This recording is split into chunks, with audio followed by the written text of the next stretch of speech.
nos autorizou a gravar, mas para que todo mundo saiba, esta atividade, então, está sendo gravada e estará disponível nos nossos meios de comunicação da escola e de outros parceiros que nós temos em breve, tá bom? E, Valério, eu não esqueci de te perguntar, até me desculpe, você vai falar por 40 minutos, até para que todo mundo saiba, ele vai falar por 40 minutos seguidos.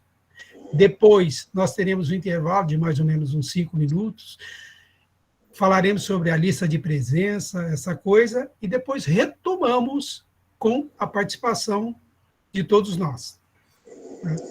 Então, é só para a gente ter uma ideia da regra que nós vamos usar aqui na atividade de hoje. Eu não te perguntei, Valério, você você gostaria que eu te lembrasse durante algum período, ou você mesmo fica atento em relação... Eu faço o controle, são 19h40, eu vou fazer uma apresentação, uma exposição de 30 a 40 minutos. Até 40 minutos no limite, mais provável um pouco menos de 30, para que nós aproveitemos bem. Sexta-feira à noite já estamos todos exaustos, né? E para que haja um pouco mais de tempo para participação. Então, serão 30 minutos. Então, tá bom. Já está gravando, né, Bernardo? Então, tá bom. Bom, boa noite. Eu sou o João Gonçalo Eugênio e nós estamos começando mais uma atividade da Escola de Cidadania, Cidade Ademar de Pedreira. Hoje é 26 de agosto de 2022 e essa é a nossa 8ª atividade. Nós já tivemos 4 aulas, já fizemos 2 visitas e fizemos também 2 lives. Então, esse é o nosso pacote de atividade. Quais foram as aulas que nós tivemos? Nós tivemos uma aula falando sobre conjuntura internacional, depois tivemos uma sobre conjuntura nacional, depois tivemos uma sobre eleições, e depois tivemos uma sobre questão racial. Essas 4 atividades estão gravadas, estão à disposição de vocês. Também fizemos 2 lives. Uma onde nós mostramos o filme Dois Paulos na Pauliceia, que pega um pouco a vida de Dom Paulo e também de Paulo Freire, e fizemos uma sobre a questão da guerra Rússia-Ucrânia e a interferência ou os reflexos delas nos países periféricos. Então, foram essas nossas atividades, e nós estamos com um curso dividido em 2 partes. O primeiro, nós abordamos as 3 primeiras aulas, que era conjuntura internacional, nacional e eleição, que tinha a função de nos preparar para uma série de temas que serão tratados ao longo do restante do curso. Fizemos as 2 visitas no assentamento São Tomás Balduino, e tivemos no conjunto habitacional ou na ocupação residencial Maria Letícia. A ideia era mostrar exemplos de atividades que tiveram sucesso, onde ficam marcado que a organização popular e a resistência combinam e traz um futuro melhor para a classe dominada, ou para nós que somos a chamada tentativa de mudança na sociedade. E o que faltou eram as 2 questões internacionais, que a gente passou pela questão da guerra, exatamente para mostrar um pouco da diferença, a interferência disso. A guerra, só a paz nos interessa. Qualquer coisa que seja, qualquer atividade que tem, ela tem uma interferência direta na nossa vida, porque o mundo é globalizado, principalmente na coisa ruim, naquilo que toca a gente. Tá? Então, isso foi um pouco a nossa história. Mas a escola não nasceu hoje, esse não é o nosso primeiro ano, nós estamos desde 2016, e ele é o resultado de uma série de coisas, e a Penha é quem vai nos mostrar, ou vai comentar um pouco do vídeo. Valério, você está inaugurando uma nova fase para a gente. Nós fizemos aniversário, a escola fez aniversário dia 13 de agosto, e você está sendo o primeiro palestrante com a gente depois, vamos dizer, dessa mudança de ano. Então, muito obrigado, seja muito bem-vindo. Você realmente vai trazer ainda mais qualidade para a nossa escola. Tá? Penha, já podemos mostrar? Podemos, Tainá? Então, a Tainá vai mostrar para a gente essa primeira fase da escola. Nós tivemos um primeiro momento, que foram as aulas presenciais, né? E nós temos alguns registros desse tempo, principalmente no primeiro ano, e depois, no segundo momento, nós já vamos mostrar alguma outra coisa, já esse momento que já não é mais presencial, né? Como foram as nossas aulas, nossas atividades.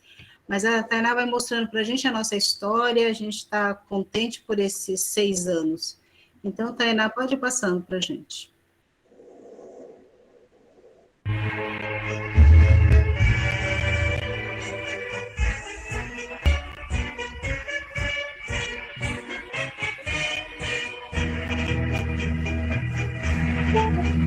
De pé, ó vítimas da fome, de pé, famélicos da terra, a ideia chama já consome a crosta bruta que assolteia, tornar o mal pelo fundo, de verde terra, mais senhores, sem nada somos em tal mundo, sejamos autoprodutores, reunidos, passamos nesta luta final, uma terra sentamos a internacional, senhores, patrões, chefes supremos, nada esperamos de nenhum. Sejamos nós quem conquistamos a terra-mãe livre comum, para não ter progressos vãos, para sair desse defeito, façamos nós com nossas mãos tudo que a nós nos diz respeito. Reunidos, passamos dessa luta final, uma terra sentamos a internacional. O crime do rico ali o cobre, o Estado esmaga o oprimido. Não há direito para o pobre, ao rico tudo é permitido. A opressão não mais sujeitos, somos iguais, todos os seres. Não mais deveres sem direitos, não mais direitos sem deveres. Reunidos, passamos nesta luta final, uma terra sem anos, a internacional. Abomináveis da grandeza, os reis da neve da fornalha, edificaram a riqueza sobre o suor de quem trabalha. Todo o produto de quem sua, agora já vão recolher, querendo que não restitua o povo quer só o que é seu. Reunidos, passamos nesta luta final, uma terra sem anos, a internacional. Nós somos de fumo embriagados, mas entre nós guerram senhores. Façamos greve de soldados, somos irmãos trabalhadores. Então, esse foi um pouquinho da nossa história, no início dos nossos 6 anos, né? Esse foi o primeiro ano. Então, foi um momento muito bom e a gente, na próxima aula, continua com as apresentações e os agradecimentos. Tá bom. Penha, muito obrigado. Olha, então, é o seguinte, é óbvio que falta muita informação aí, mas como a Penha já disse, esse foi o nosso primeiro biênio. Então, 2016, 2017, mas haverá outros nas próximas atividades. Bom, mas eu e a Penha não estaremos sozinhos, nós teremos também a Cel nos ajudando. Boa noite, Cel, tudo bem? Boa noite a todos, tudo bem? Cel, você, por favor, você pode nos falar um pouco aí do nosso convidado? Claro, vamos lá. Hoje nós temos aqui como nosso facilitador o professor Valério Arcari. Ele é militante socialista desde a Revolução dos Cravos, é professor titular do Instituto Federal de São Paulo, é doutor em História pela USP e é também escritor, autor de vários livros aí, dentre eles O Martelo da História e o mais recente, Ninguém Disse que Seria Fácil. Entre outras obras também, tem vários livros aí. Legal. Ô, Cel, essa Revolução dos Cravos te diz alguma coisa? Diz, né, porque meus pais, né, não sei se, acho que tem algumas pessoas aqui que sabem, né, que meus pais são portugueses, e quando meu pai veio para cá, para o Brasil, em 1959, né, tinha um certo regime Salazar, né, em Portugal, e a situação econômica lá estava muito difícil, né, não tinha emprego, então muitas pessoas tiveram que sair do país, né, e que aconteceu depois foi que essa Revolução dos Cravos foi um movimento que derrubou o regime de Salazar, né, na época. Legal, Cel, muito obrigado. Valério, é com essa introdução que eu gostaria realmente de passar a palavra. É uma honra ter você conosco. Você é um militante histórico. Eu conheço o Valério, eu tive a oportunidade de conhecer na época do movimento sindical. De lá para cá, eu acompanhei um pouco da trajetória dele. O Valério é um enorme contribuidor com a esquerda no Brasil. Ele tem uma série de análises interessantíssimas. Quem não conhece ainda bem o trabalho do Valério, vale muito a pena investir. Professor, escritor e principalmente socialista. Valério, seja muito bem-vindo. Por favor, os próximos 40 minutos são todos seus, tá bom? Obrigado, Valério. Valeu, Eugênio. Obrigado, Cel. Valeu, Penha. Obrigado a todos e à escola pelo convite. Vamos ao nosso tema de hoje. Quando nós discutimos Estado e classes sociais, nós estamos tentando atribuir sentido à nossa história, ou seja, fundamentalmente a história ela se desenvolve na forma de lutas sociais, são as classes sociais em conflito e a flutuação das relações de força entre as classes que explicam os destinos das nações. Então, eu vou vos apresentar, nesta abertura, uma breve interpretação do que é o conflito social, quais são as classes principais protagonistas da luta de classes no Brasil. Não vou fazer uma apresentação de tipo doutrinário, o que o marxismo pensa e, portanto, quais são a conceituação marxista de Estado, de classes sociais. Vou falar mais concretamente da nossa sociedade, porque o Brasil é muito peculiar. O Brasil é uma sociedade distinta daquelas que são as nossas vizinhas, ou de resto do conjunto do mundo periférico. Nós temos uma história única, né? E a chave dessa história é o caráter ultra-reacionário do capitalismo periférico que sempre existiu. Nós surgimos como nação depois de 3 séculos da condição colonial. E como resultado desta expoliação dentro do sistema internacional dos Estados, primeiro como colônia portuguesa, depois como semicolônia inglesa, depois como semicolônia norte-americana, O Brasil chegou à independência há 200 anos atrás, mas há uma nova independência por ser feita.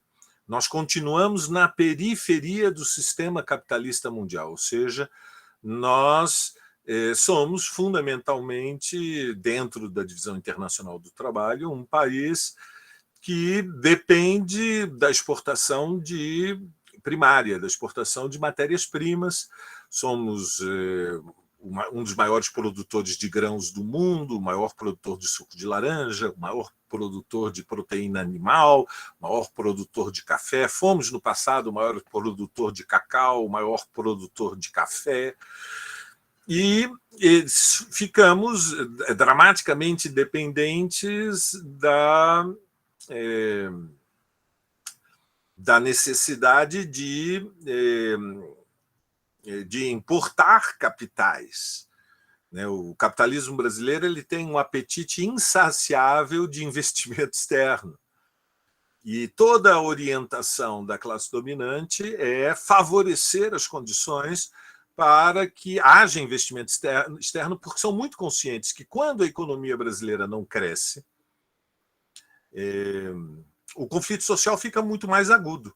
Quando a economia cresce, ainda que a desigualdade social permaneça, o piso da pobreza e o piso da miséria se elevam um pouco. E, portanto, a tensão social diminui, não porque o país fica menos injusto, mas porque há uma redução da pobreza com o aumento da capacidade de produção.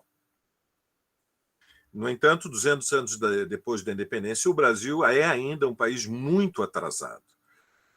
Porém, a classe dominante brasileira, os capitalistas brasileiros, a burguesia brasileira, é a mais rica e, politicamente, uma das mais poderosas, mais hábeis de todo o hemisfério sul do planeta. Ou seja, ainda que na condição de país periférico, nós somos um país periférico especial, porque somos o mais importante dos países periféricos.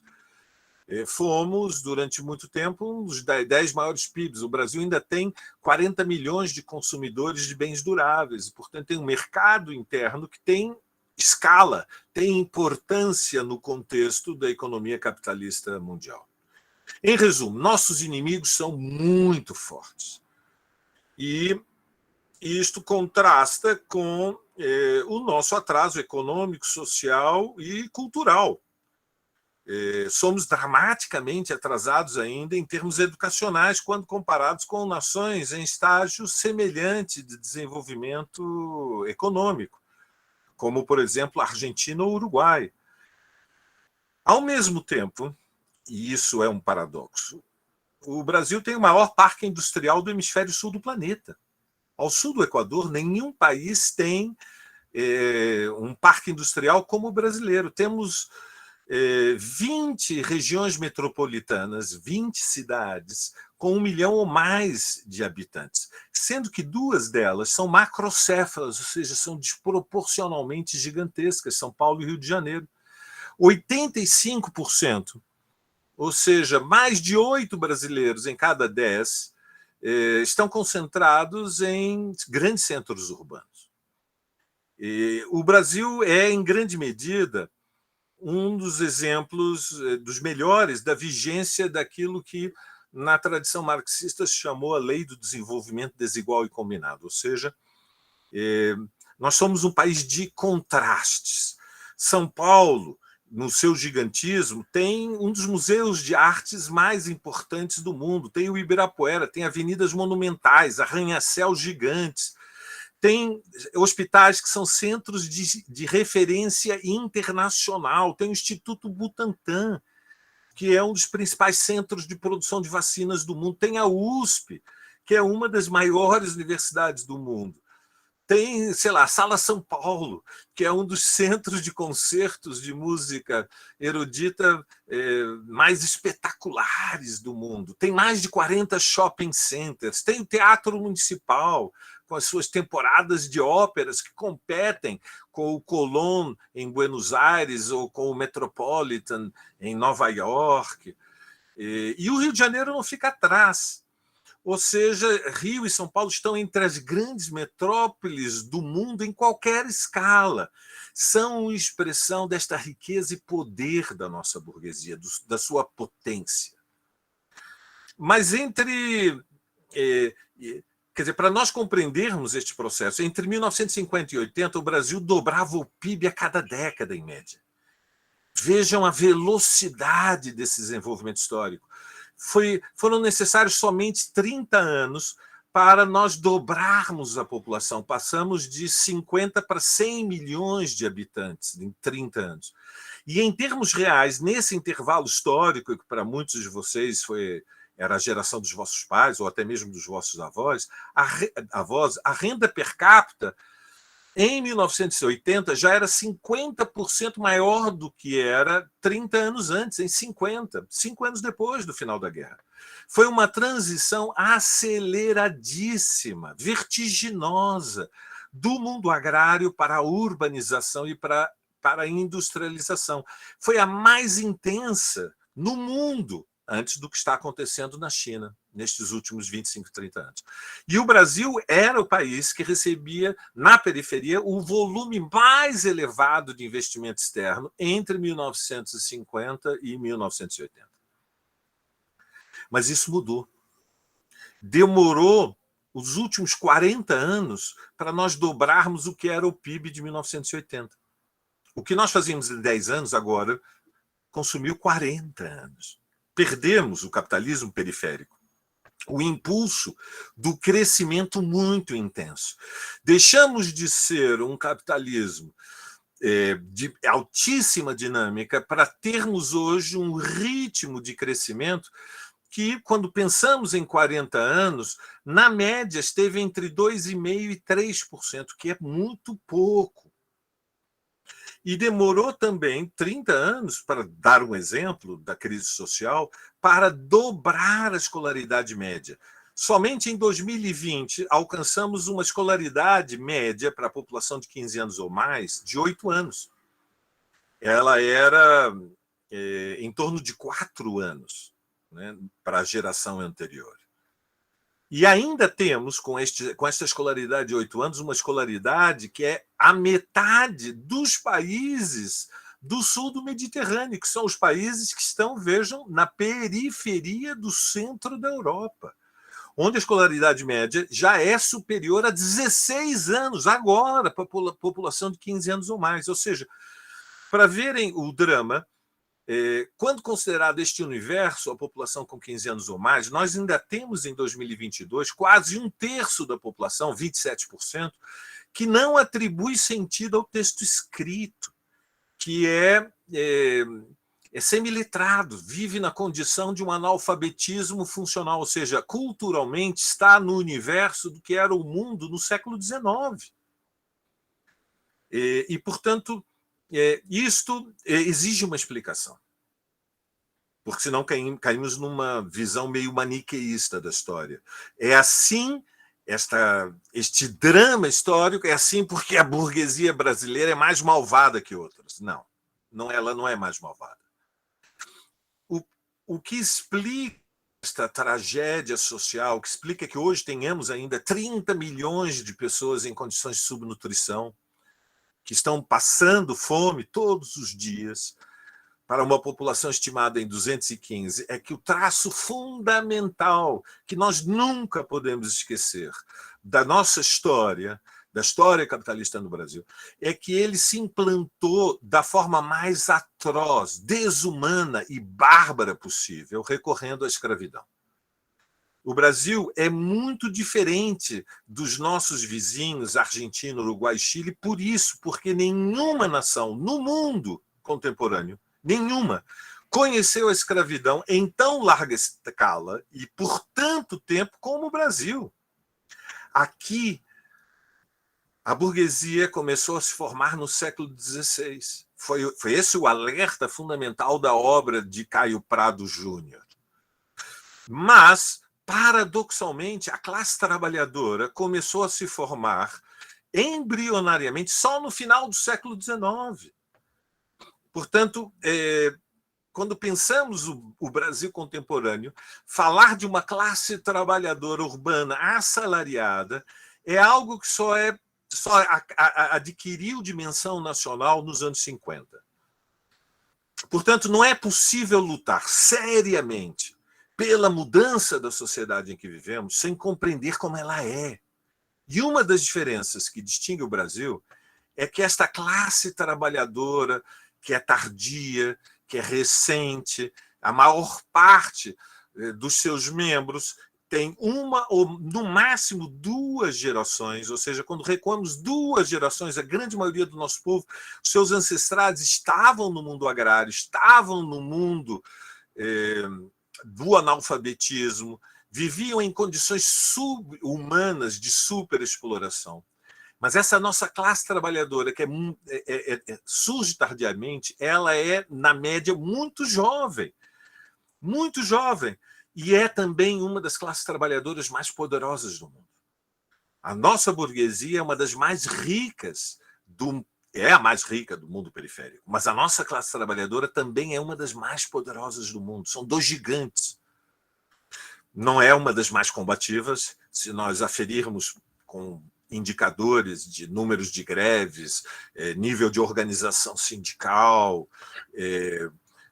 capacidade de defender os seus interesses de forma radical, mas é a mais poderosa da América Latina. E não é somente porque é a maior, porque há uma história de lutas. E essa história indica, inclusive para a classe dominante, do que ela é capaz, e assusta permanentemente a burguesia. É fundamental nós compreendermos que a burguesia brasileira sempre leva a sério e tem medo da classe trabalhadora. Isto repousa em grandes eventos, e vou recordar alguns dos últimos 40 anos. Na campanha pelas diretas já, na fase final da luta contra a ditadura, em 1984, 8 milhões de pessoas desceram às ruas em 90 dias, num movimento ininterrupto para derrubar o governo Figueiredo. Mas não foi só assim.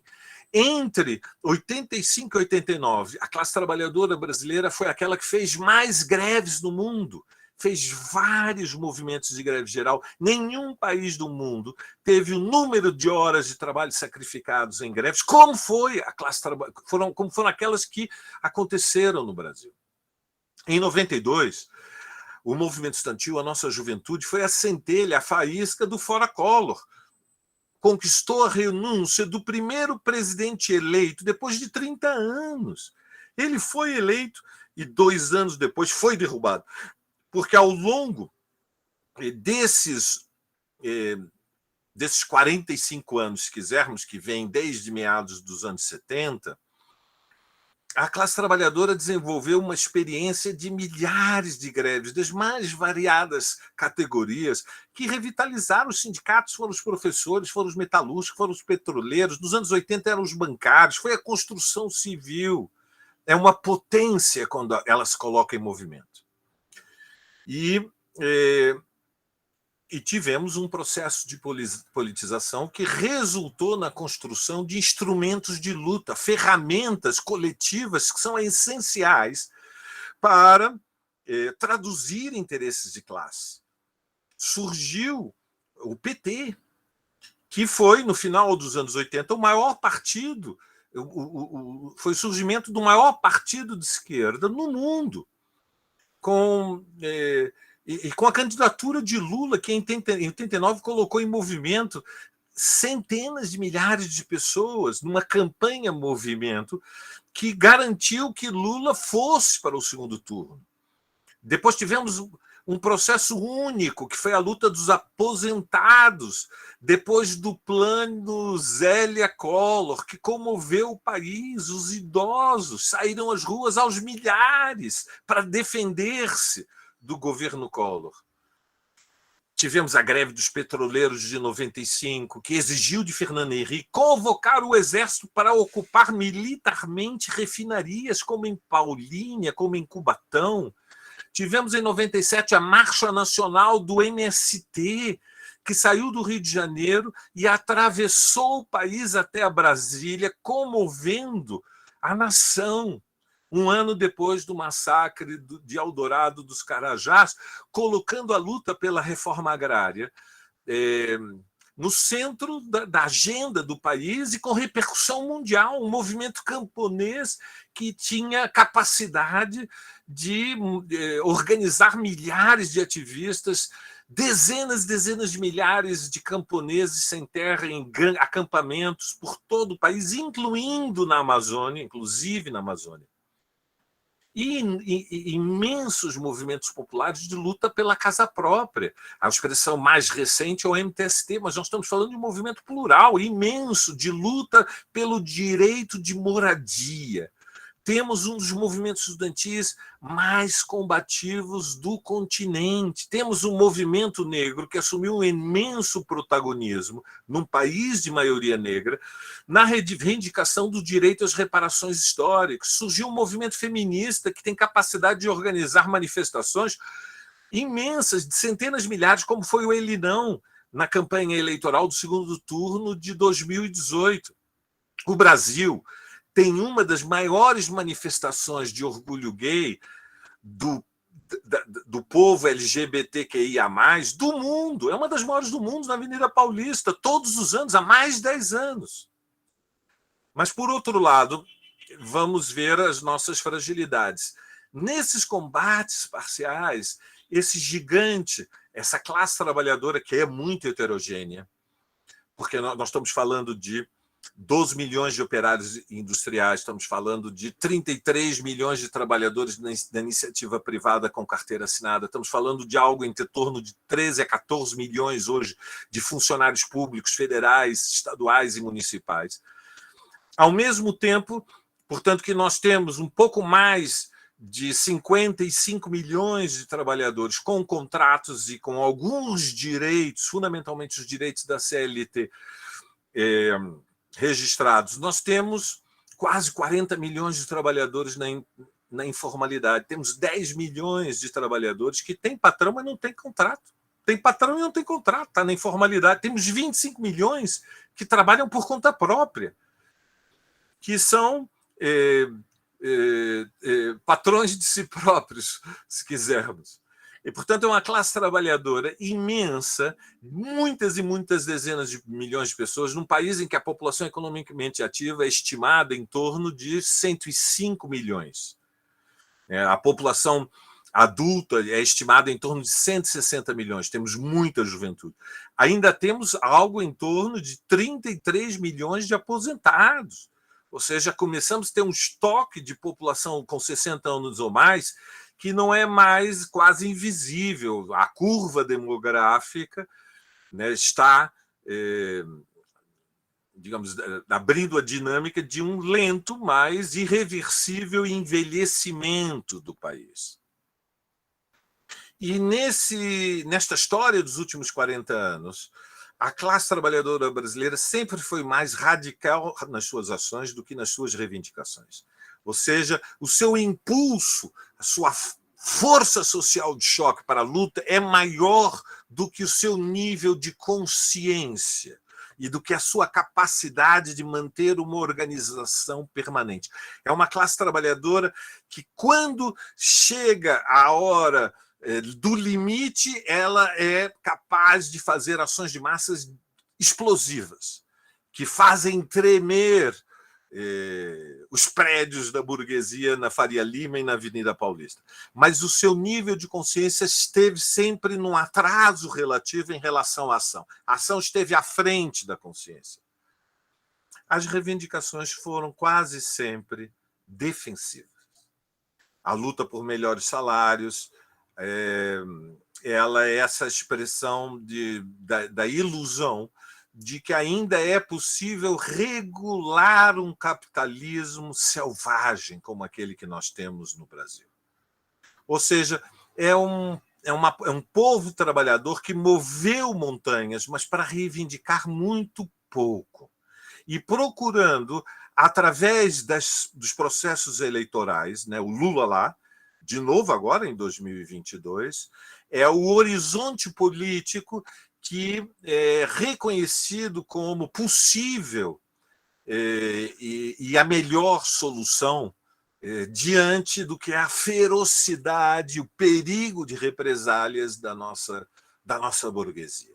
Ou seja, é uma classe trabalhadora que tem níveis de confiança em si própria ainda baixos, tem pouca confiança em si própria, ainda tem pouco orgulho de classe. Nisso é pouco distinto, por exemplo, da Argentina, onde a classe trabalhadora é mais orgulhosa, embora nunca tenha construído um partido independente de classe como é o PT, um partido socialista, ou como são os outros partidos da esquerda brasileira.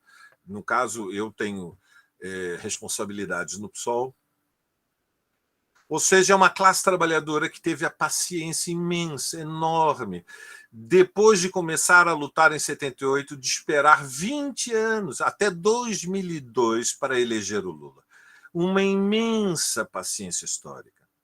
E nesse intervalo de 20 anos, ela irrompeu algumas vezes na cena política com força grandiosa das suas mobilizações, fez tremer o governo Fernando Henrique, mas o seu programa, mesmo quando esse nosso povo abraçava métodos de luta revolucionários, como sair às ruas aos milhões para tentar derrubar o governo, fez assim nas diretas, fez no Fora Collor, fez assim na luta contra o governo de Fernando Henrique.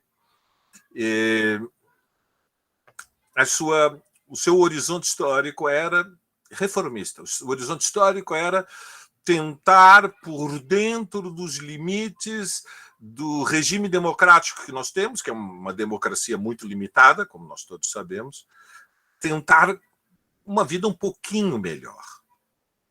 E é nesse contexto que nós chegamos aos últimos 5 anos, que foi um período de grande acumulação de derrotas. Nós vivemos uma situação reacionária há muitos anos. É a primeira vez, desde o fim da ditadura, que atravessamos uma situação reacionária.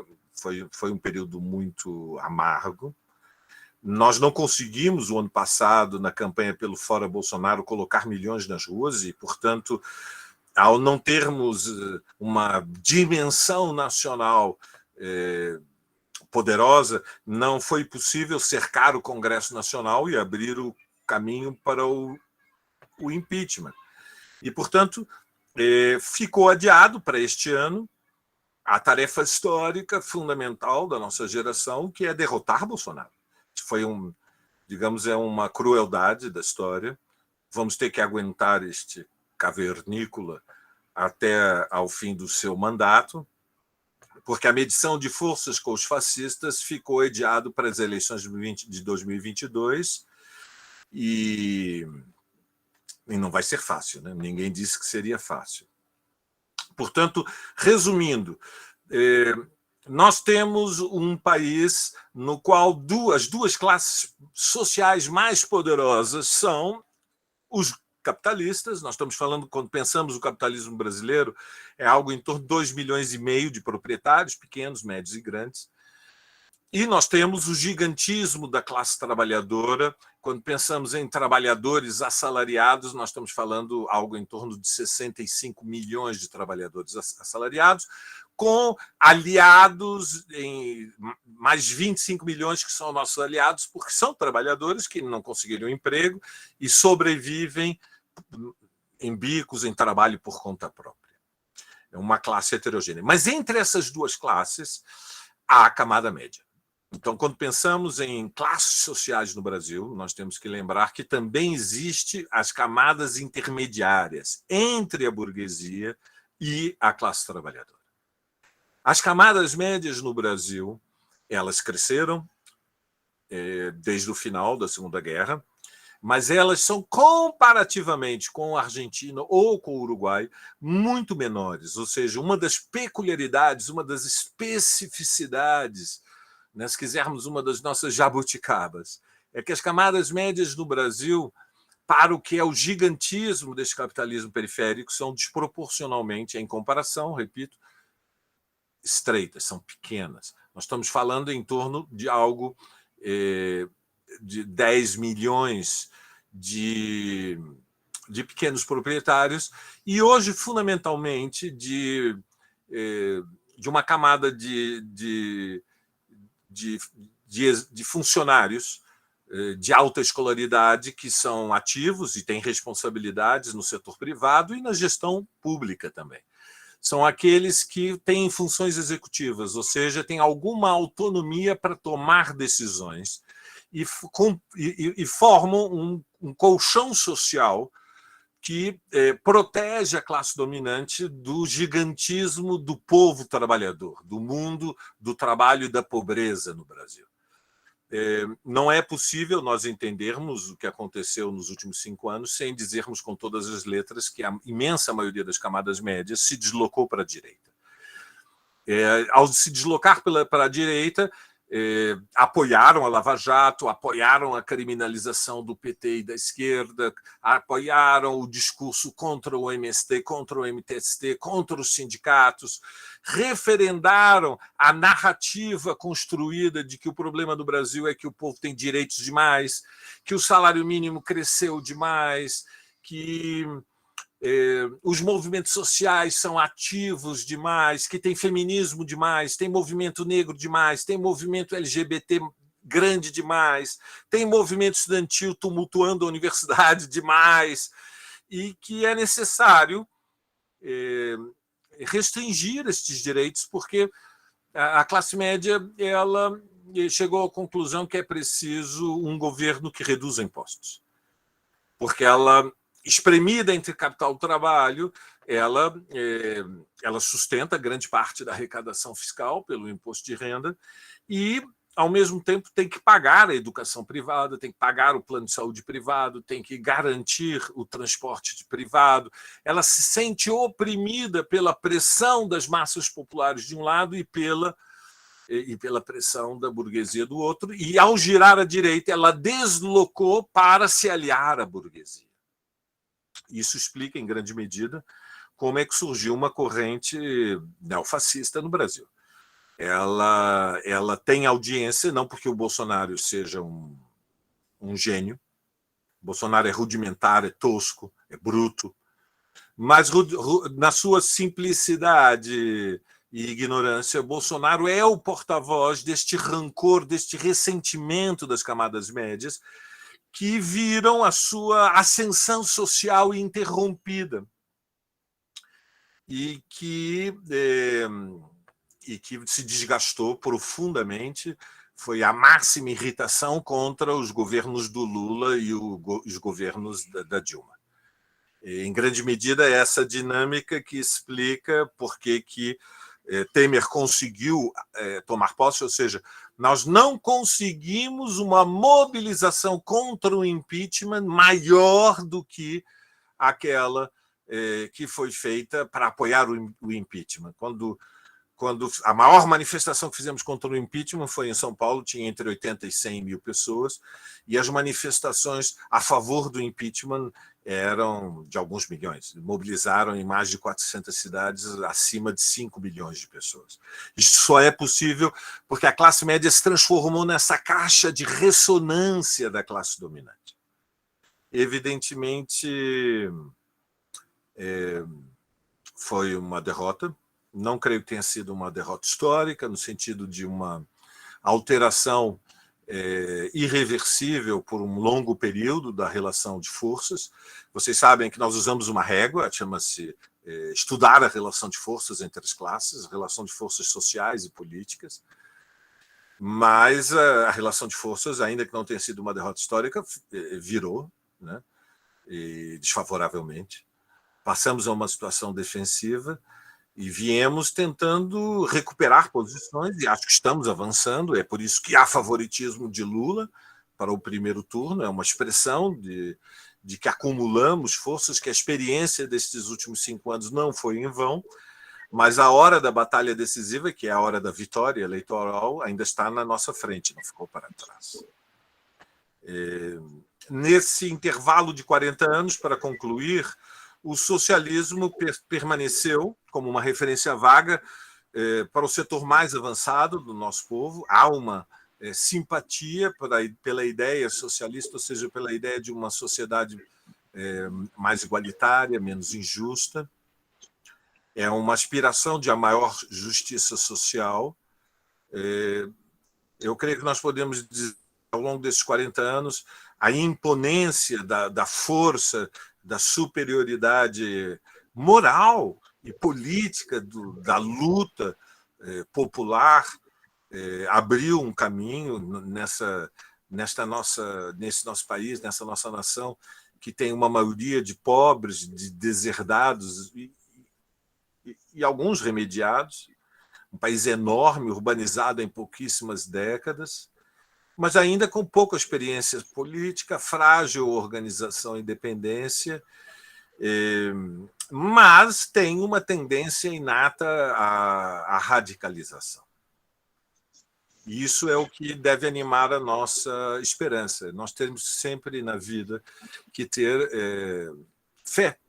Nós temos que acreditar que é possível mudar os nossos destinos e mudar o país, né? E compreender que as nossas vidas individuais elas são indivisíveis, inseparáveis dos destinos coletivos, de todos aqueles com os quais compartilhamos a mesma identidade de classe.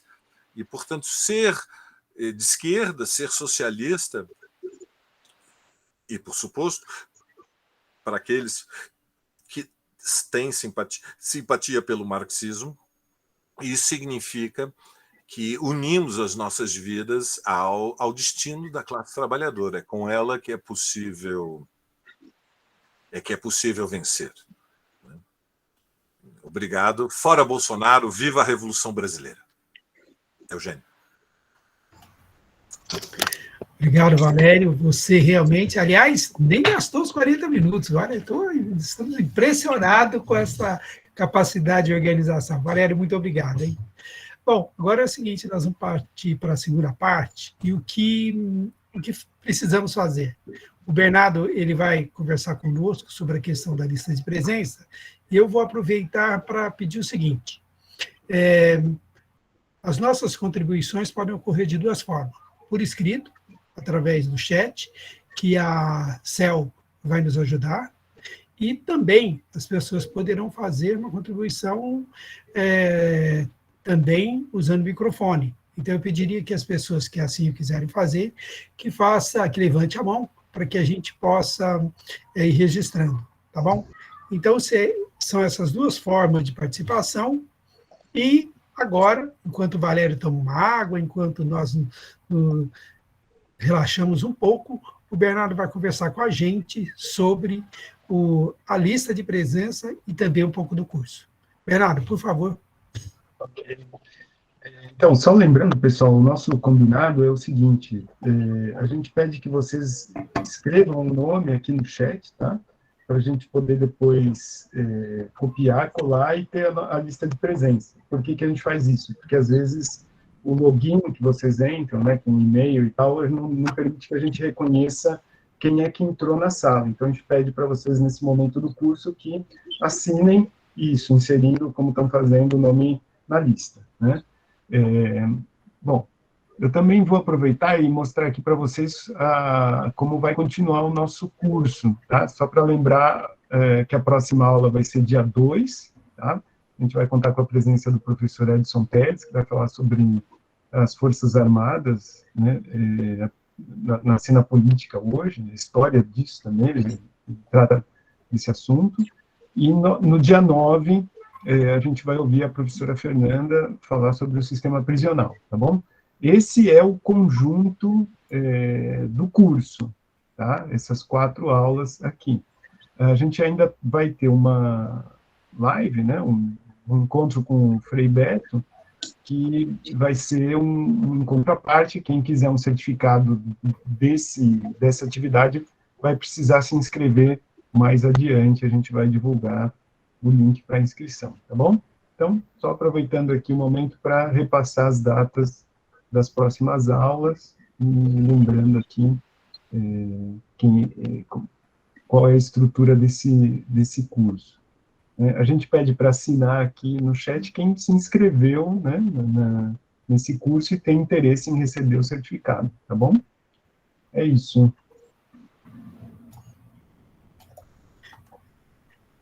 Legal, Bernardo. Obrigado aí.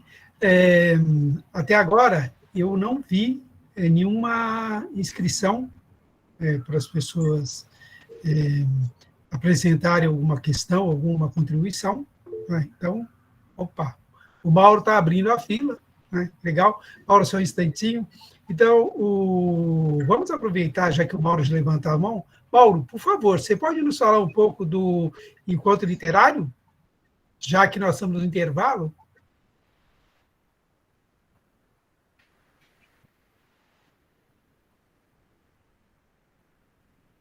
O microfone está fechado. Eu? Sim. Ah, sim, rapidamente. O encontro literário vai acontecer agora... boa noite, né? Antes de tudo, boa noite a todas e todos. O encontro literário vai acontecer a partir do mês... Em novembro, no mês de novembro, entre 4 e 13 de novembro. E a gente está construindo a programação, deve ter alguns esquentas. Fizemos um no final do mês de agosto, no Céu Céu Alvarenga, né? Na Nova Alvarenga. E vamos brevemente estar divulgando uma programação das atividades que esperamos ter aí no encontro literário. Estamos no processo de construção e esperamos a participação de todas e todos para a gente prestigiar os produtores culturais, artistas, né, aqui do território. Lembrando também que a gente sempre costuma fazer o lançamento, né, ou a divulgação de um ou vários escritores, a depender aí da disponibilidade, aqui também no território. Então, estamos abertos a indicações para quem queira apresentar um escritor, escritora, será sempre bem-vinda e bem-vindo. Tá bom? Acho que é isso. Mauro, legal, obrigado. Daqui a pouco eu te chamo para você fazer sua questão. Valério, podemos retomar?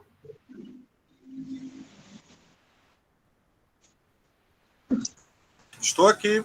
Opa, então tá bom. Céu, tem alguma contribuição por escrito? Porque é o seguinte, Valério, boa parte desse nosso público, vamos dizer assim, são tímidos, porque você levantou questionamento sobre a questão eleitoral e as pessoas não falaram. Mas, em compensação, fizeram bastante registro no chat, então tem várias contribuições lá também. Céu, temos algum questionamento ou contribuição para o Valério por escrito? Por enquanto não, mas temos o Mauro que levantou a mão e a Rita Júlia. Então, tá bom. Mauro, vamos começar com você, tá bom? Por favor, Mauro, fica à vontade. Tá, vamos lá. Boa noite, Valério, e já de antemão agradecendo a tua contribuição e a densidade da tua análise, né, para a gente pensar a situação do país, a situação do Estado brasileiro e como as pontas que se abrem para a gente enfrentar esse cerco que a nós é imposto pela burguesia, né, e toda a sua rede de apoio, que não é pouca. Mas, enfim, você falou com relação à participação, à importância da participação dos sindicatos em todo o processo de resistência, né, que inicia com muito vigor a partir da década de 1970. Meados da década de 1970, retomada das grandes lutas, o que deu densidade e criou um movimento sindical jamais visto do ponto de vista da disponibilidade de luta.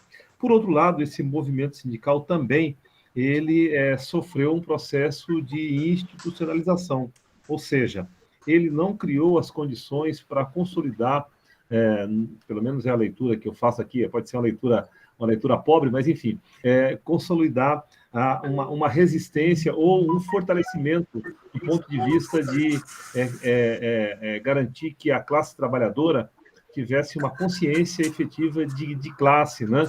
E superasse o limite da luta economicista. Ainda hoje é um eu penso que esse processo está em andamento, né?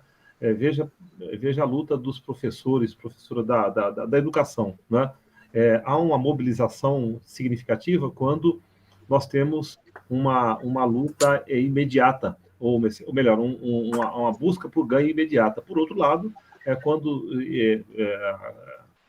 quando chama uma classe, né, que ela é vasta, que ela é significativa, para a luta popular, para a mobilização e para o enfrentamento, né, e ser solidário, inclusive, né, a resistência, aí a gente tem dificuldade. E estendendo um pouco mais, depois eu gostaria, se tiver tempinho, de retomar, como é que fica, por exemplo, também o investimento dos partidos políticos de esquerda, claro, estou aqui falando dos partidos de esquerda, né, para consolidar uma consciência de classe, na medida em que a nossa lógica ela se prende unicamente ao processo eleitoral. Só estou me estendendo um pouquinho a mais aqui. Veja, a gente mora aqui numa região onde temos uma boca de metrô aqui que entra milhares de pessoas todos os dias, né? E dá um sentimento, uma tristeza muito grande, né? Que a gente só busca esses trabalhadores e essas trabalhadoras em períodos eleitorais, né? Então, né, eu fico aí meio né, com sentimento de impotência. Eu gostaria que você refletisse um pouco sobre essa condição que temos, que a esquerda tem, de fazer um investimento político para consolidar uma consciência de classe e tentar, em algum momento, reverter esse cerco que a nós é imposto pelos setores, pela classe dominante aí, que, né, tem ao seu favor todos os instrumentos, né, para garantir a permanência no poder. É isso. Desculpa aí ter me alongado um pouco. É isso, Mauro, você tem crédito, Mauro. Valério, por favor. Respondo agora. Vamos à pergunta, Sim. Mauro? Sim. Veja, Mauro, nós não tivemos grandes experiências de regime democrático liberal no Brasil, ou seja, a nossa geração é a primeira que vive há, grosso modo, 35 anos num regime democrático liberal. A geração anterior à nossa, dos nossos pais, nossos avós, nunca viveram isso. Lembremos que de 45 a 64, no contexto do que era chamada Guerra Fria, a esquerda estava na ilegalidade no Brasil. O que aconteceu nos últimos 35 anos é que surgiu uma nova classe trabalhadora. Uma nova... É um outro povo, né? Pelo próprio dinamismo. Quer dizer, vamos lembrar que em 1980, 84, o Brasil tinha 120 milhões de habitantes, agora tem 215. E, portanto, nós temos uma classe trabalhadora que, na sua grande maioria, é de primeira ou segunda geração. Nós não temos 10 gerações de classe trabalhadora como nos países centrais. A história conta. Grosso modo, o que aconteceu com a esquerda brasileira, politicamente, foi a adaptação ao regime eleitoral. Portanto, os partidos de esquerda são partidos eleitorais. O PT é um partido eleitoral de esquerda moderado e o PSOL é um partido eleitoral de esquerda mais radical. Mas ambos são partidos eleitorais. Isso significa que a militância que se organiza para sustentar as nossas organizações de massas, que são os sindicatos e os movimentos sociais, é muito pequena. E hoje, em 2022, comparativamente, ela é muito menor do que nos anos 80. O Eugênio, que é mais veterano como eu, se recorda que nos anos 80, nós estamos falando, quando pensamos o que era militância de esquerda, em algo em torno de 400 a 500 mil ativistas organizados. Quando nós pensamos hoje a esquerda, nós estamos falando entre 40 e 50 mil ativistas organizados. Num país que era o dobro, que é hoje o dobro do que era nos anos 80. Então, nós temos uma vanguarda ativista muito pequena. E veteranos como eu e o Eugênio se contam pelos dedos das mãos. Ou seja, uma grande maioria dos que estavam ativos nos anos 80 e nos anos 90 se cansaram, porque o tempo conta e as pessoas envelhecem. E, evidentemente, a disponibilidade para o ativismo. O que é a militância? É o que eu tento explicar nesse livro que saiu agora. Ninguém disse que seja fácil, que seria fácil. A militância é uma doação, é uma entrega, é uma aposta, é uma oferta. E grande parte do ativismo que nós temos hoje é um ativismo que ficou profissionalizado. Estão profissionalizados em gabinetes de vereadores, de deputados estaduais, de deputados federais, e uma parte deles viveu a experiência de assumir responsabilidades de gestão quando se conquistou prefeituras ou, eventualmente, governos estaduais, ou durante os 13 anos dos governos nacionais. Porque esse é o material humano que nós tínhamos, Mauro. Por outro lado, os sindicatos, assim como os partidos se adaptaram à pressão do regime institucional, os sindicatos também se adaptaram. Também, se quisermos, se profissionalizaram. Vou usar uma palavra mais dura. A excessiva profissionalização dos partidos e dos sindicatos leva a que, inexoravelmente, surja uma burocracia destas ferramentas de luta. Porque para fazer a gestão das ferramentas de luta são necessários quadros que se transformam em especialistas da organização popular.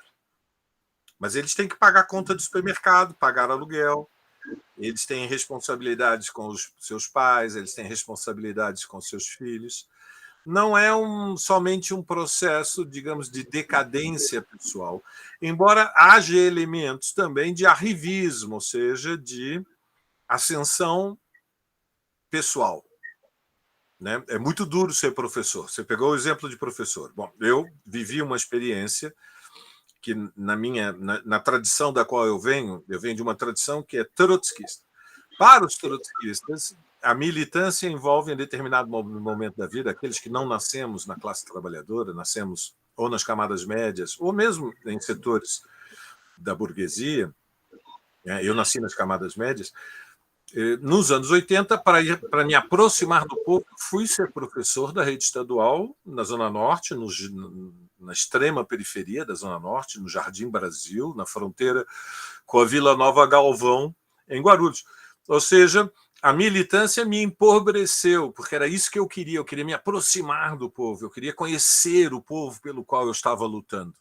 Não somente pelo que eu lia nos livros, mas pela vivência da integração no movimento real, prático, das lutas, a construção da CUT na Zona Norte, a construção do PT naquele momento na Zona Norte. Mas houve um movimento inverso, Mauro, de militantes que eram de extração popular e, através da institucionalização dos sindicatos e dos partidos eleitorais, ascenderam socialmente, melhoraram de vida. Então, este é um dos paradoxos da nossa situação em 2022. Nós temos uma esquerda muito machucada, ferida e acomodada. Quer dizer, primeiro, o mais importante, machucada e ferida. Por quê? Porque viemos de 5 anos de derrotas, Mauro. As derrotas pesam. As derrotas trazem dúvida, incerteza, insegurança. Será que é mesmo possível mudar o Brasil? As pessoas cansam. E uma parte delas, em vez de descansar, que é o que se deve fazer quando a gente está cansado, desiste. Descansar é diferente de desistir. Mas há um outro fenômeno que também existe, que é uma esquerda, um ativismo de esquerda que se acomodou. É a dinâmica, repito, da profissionalização e da burocratização. Se acomoda a um certo modo de vida, porque é o que a vida lhes deu. Não é um elemento, não faço uma crítica moral, são em geral boas pessoas, mas um pouco acomodadas e desacreditadas e desanimadas, e que raciocinam, bom, se não vier a Revolução Brasileira, pelo menos eu estou levando uma vida digna. Então, eu queria terminar pelo comentário que eu fiz antes. Ser professor, estar em sala de aula 25, 30 horas por semana, é muito mais duro do que ser liberado sindical. É dureza. A sala de aula é uma dureza. Você tem que entrar e tem na frente 20, 30, às vezes mais alunos. você tem que dar uma aula intensa. Às vezes você tem mais de uma disciplina, tem que preparar mais de uma aula. Quando é uma aula só e a pessoa tem sorte, ela repete 5, 6, 7, 10 vezes a mesma aula. É um desgaste imenso. E, evidentemente, é difícil, é complicado. O operário na fábrica, trabalhar na fábrica é muito mais duro do que ser liberado sindical ou do que ser funcionário no gabinete de um parlamentar. Então, há uma dinâmica histórica que é, em geral, para os estudiosos do tema, que é o campo da sociologia, é definida como a social-democratização das ferramentas coletivas de luta dos partidos e dos sindicatos, que perdem o que nós podemos chamar o impulso da combatividade, o impulso revolucionário. E é difícil manter este impulso em situações como que nós estamos hoje, de uma relação de forças muito desfavorável. É mais difícil, porque o que nós temos no horizonte é que derrotar os fascistas. Nós não estamos na antessala da Revolução Brasileira para o ano que vem, ou seja, nenhum de nós tem qualquer, imagino, a ilusão de que o governo Lula vai ser um governo de esquerda, que vai iniciar um processo de transformação estrutural da sociedade brasileira com medidas anticapitalistas. Vai ser um programa, vai ser uma orientação, vai ser um ministério de concertação social, de colaboração, de diálogo com a classe dominante. Por isso, eu fiz a referência à insistência do Lula na entrevista de ontem, com o Alckmin. Tudo isso são sinalizações para a classe dominante, que ela não precisa ter medo do Lula, que mesmo depois de 500 dias preso, o Lula não está dominado por impulsos, não tá com raiva da burguesia. Quer dizer, ele está com raiva, vamos dizer as coisas aqui entre nós. É evidente que ele está com raiva. Ninguém fica 500 dias preso e depois diz, eu vou perdoar vocês. Não, ele guarda com cuidado os seus sentimentos, porque ele quer vencer a eleição, e é disso que se trata. E para vencer as eleições, ele sabe que é necessário atrair votos que foram conquistados pelo Bolsonaro em 2018. É disso que se trata.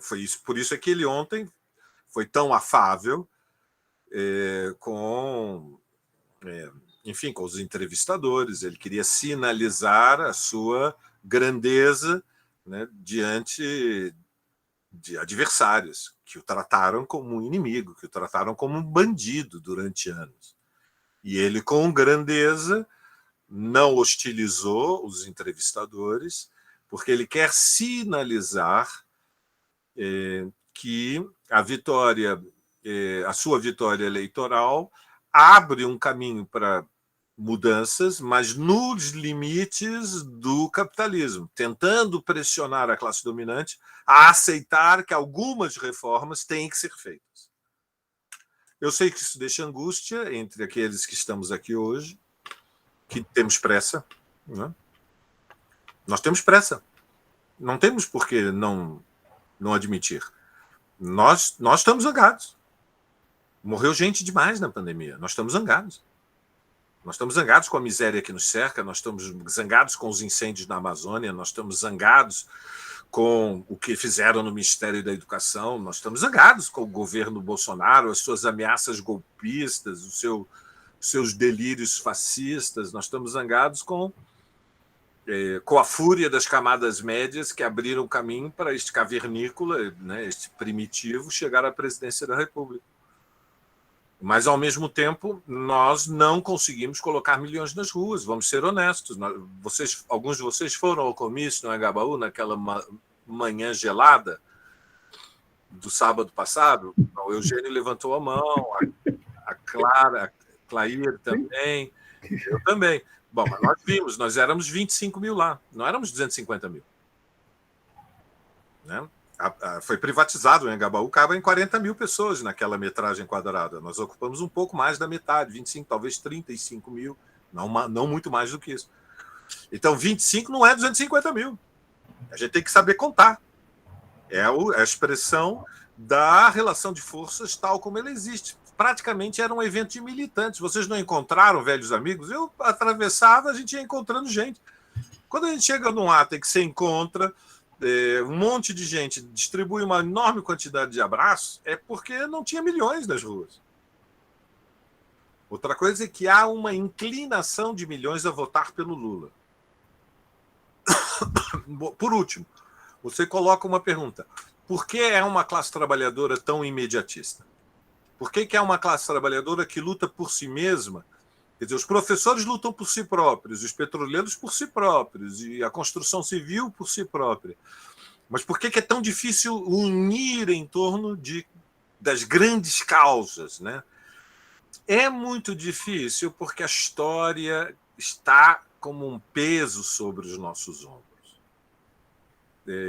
Nós somos um país atrasado.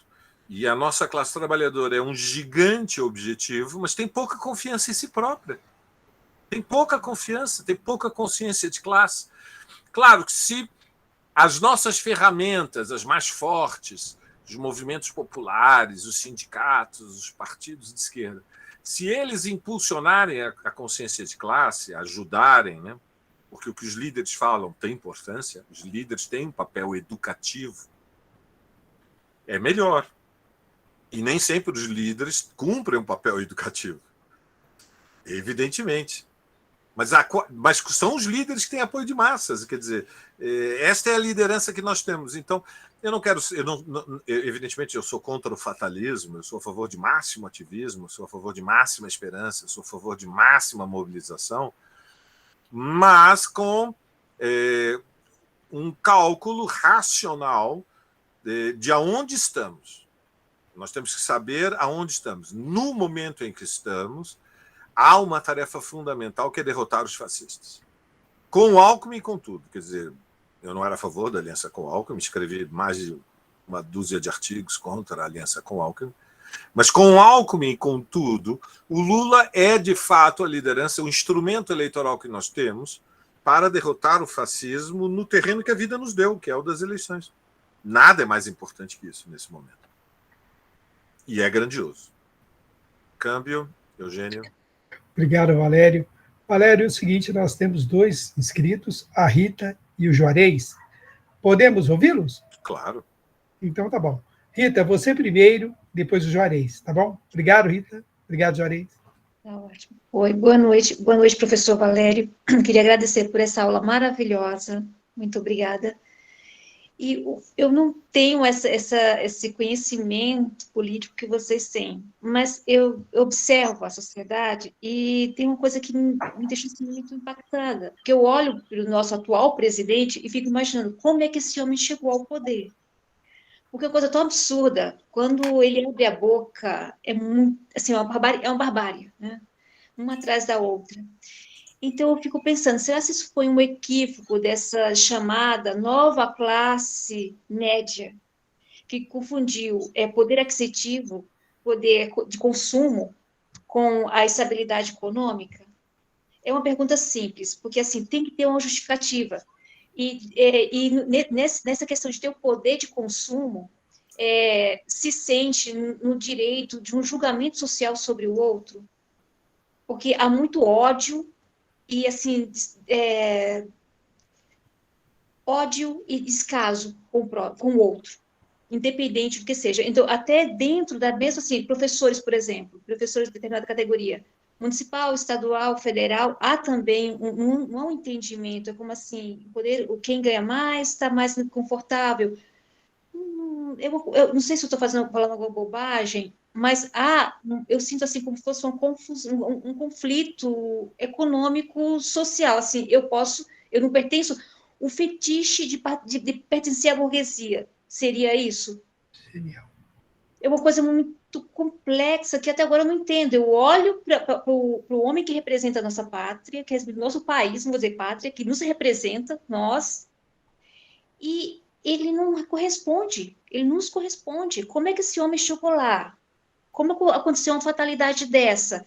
Fala-se da mídia, que mudou bastante, sim, houve muita mentira, isso, mas ainda eu não acho isso suficiente para um erro tão grave como esse. É uma coisa tão absurda. O que aconteceu com a nossa sociedade? Seria isso?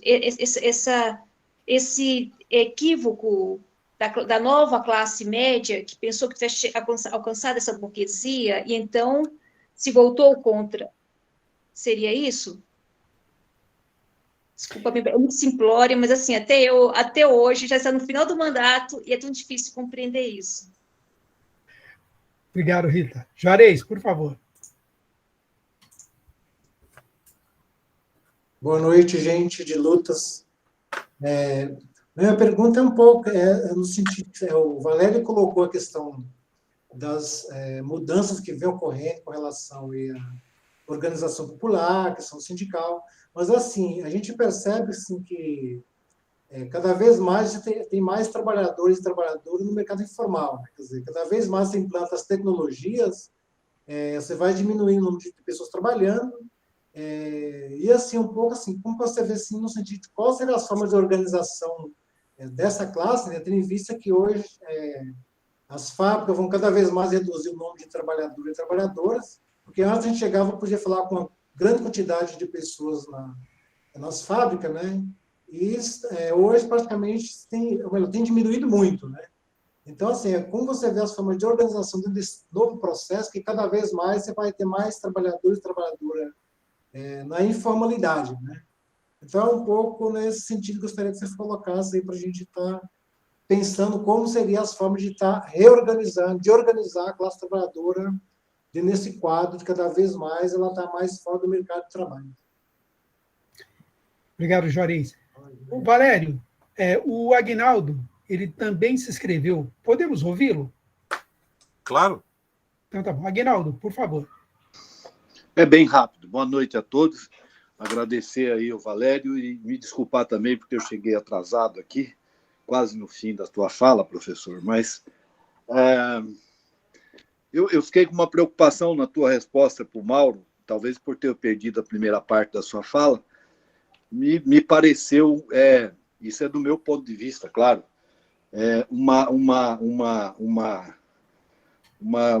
um equívoco pedagógico, não sei, de você ter dito, foi essa a impressão que eu tive, tá?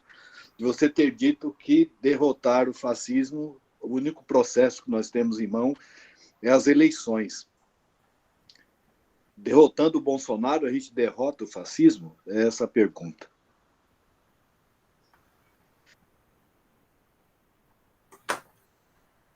Muito bem. Mais alguém?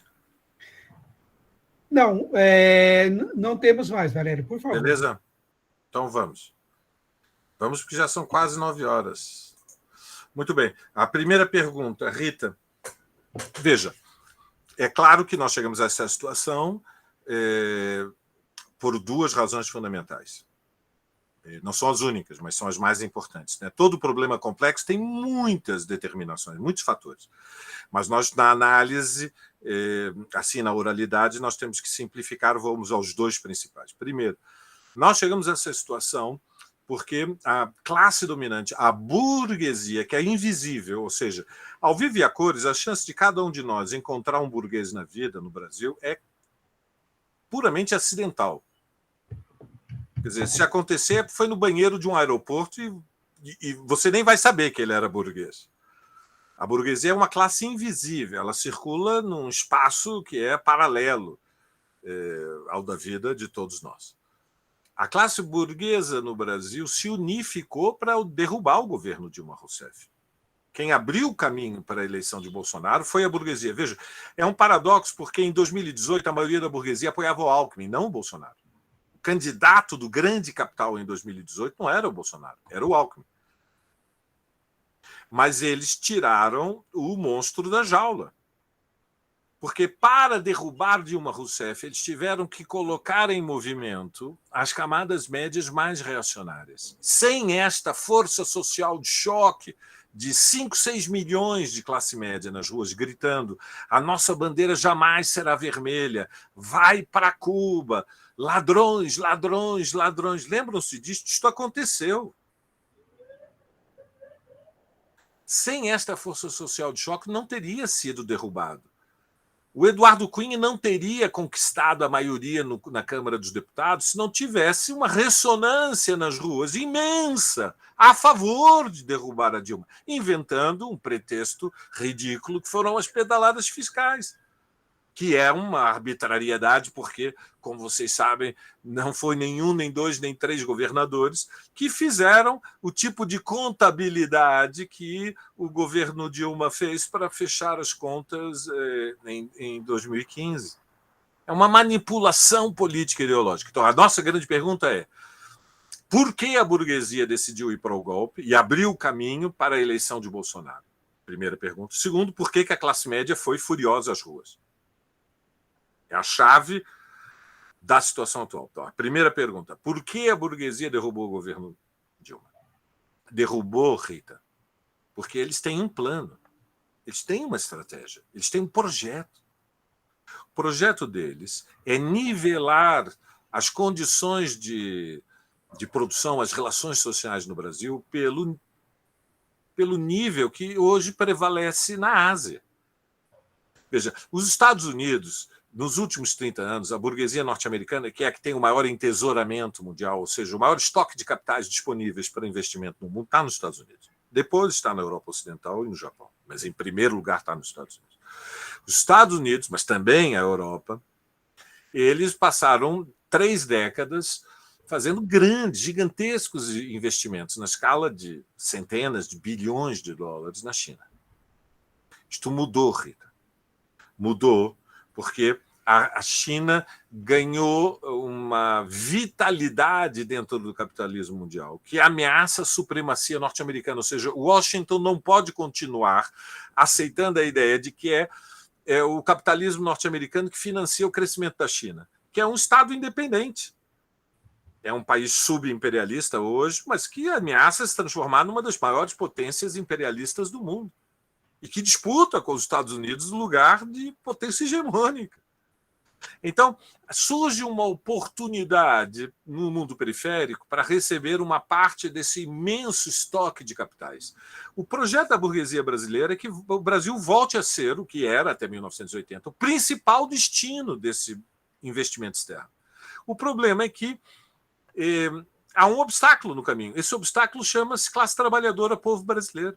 Por quê? Porque os padrões de exploração que existem hoje no Brasil não permitem que o movimento de rotação de capital, ou seja, a extração de mais-valia em linguagem marxista, se quisermos, o padrão, o nível de exploração da nossa classe trabalhadora não é o mesmo da Ásia. Na Ásia é mais elevado, porque Filipinas, Bangladesh e Indonésia são países que ainda estão saindo do mundo agrário. Nós já saímos.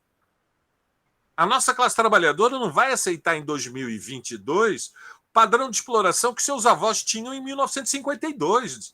Não sem grandes lutas, tem que ter uma derrota histórica.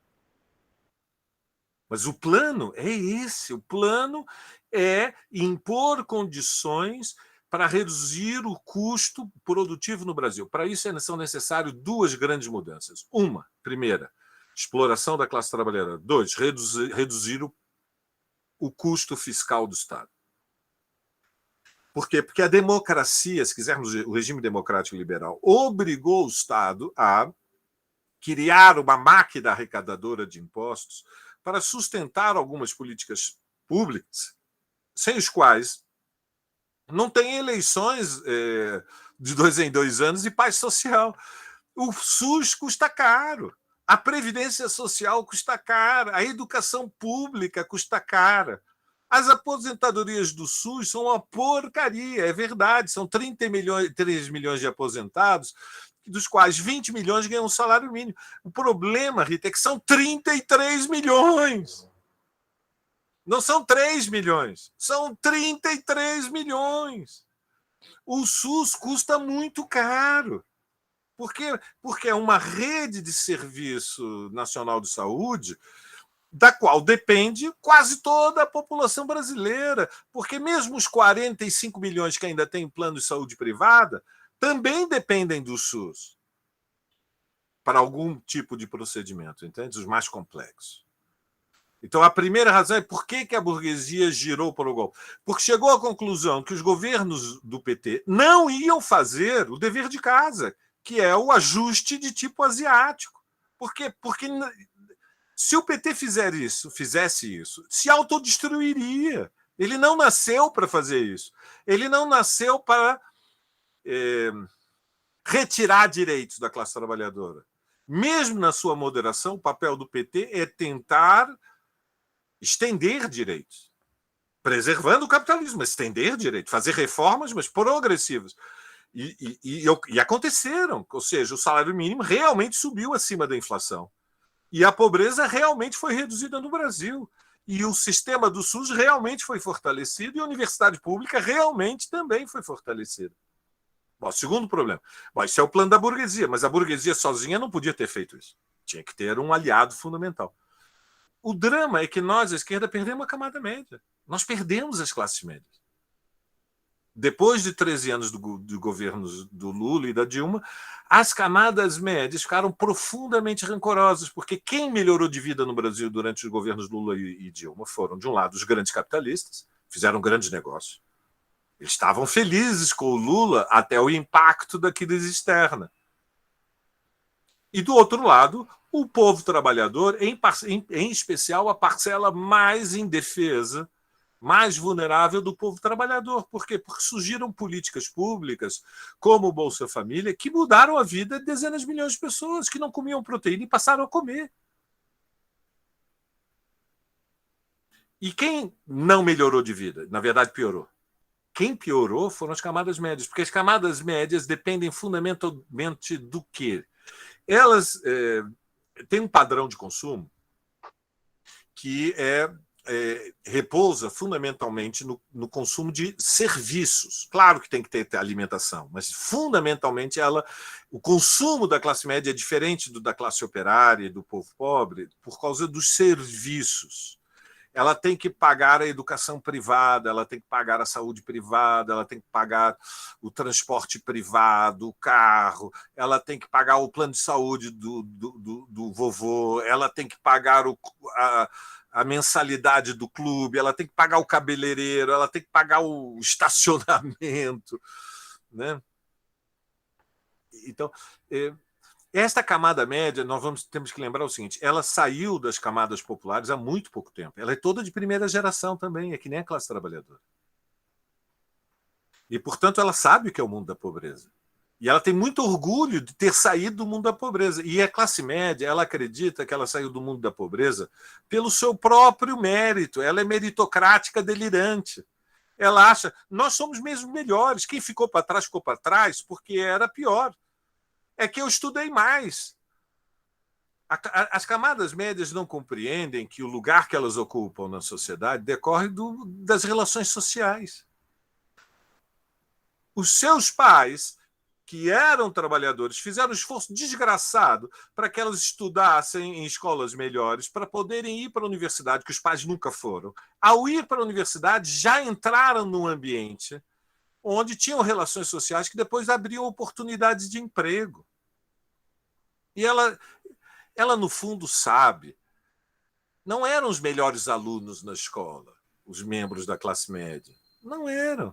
Mas eram aqueles que tinham as melhores relações sociais. E é assim que se consegue conquistar posições. Então, a classe média ficou profundamente ressentida com os governos do PT. E a maioria da classe média acredita que o problema do Brasil, sabe qual é? É o povo. A classe média tem desgosto do povo e tem medo do povo.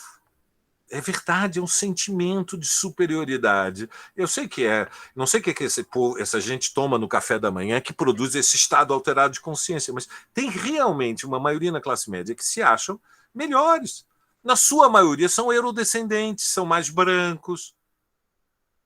É a vida como ela é. O Brasil é um país fracionado por raça, classe e gênero.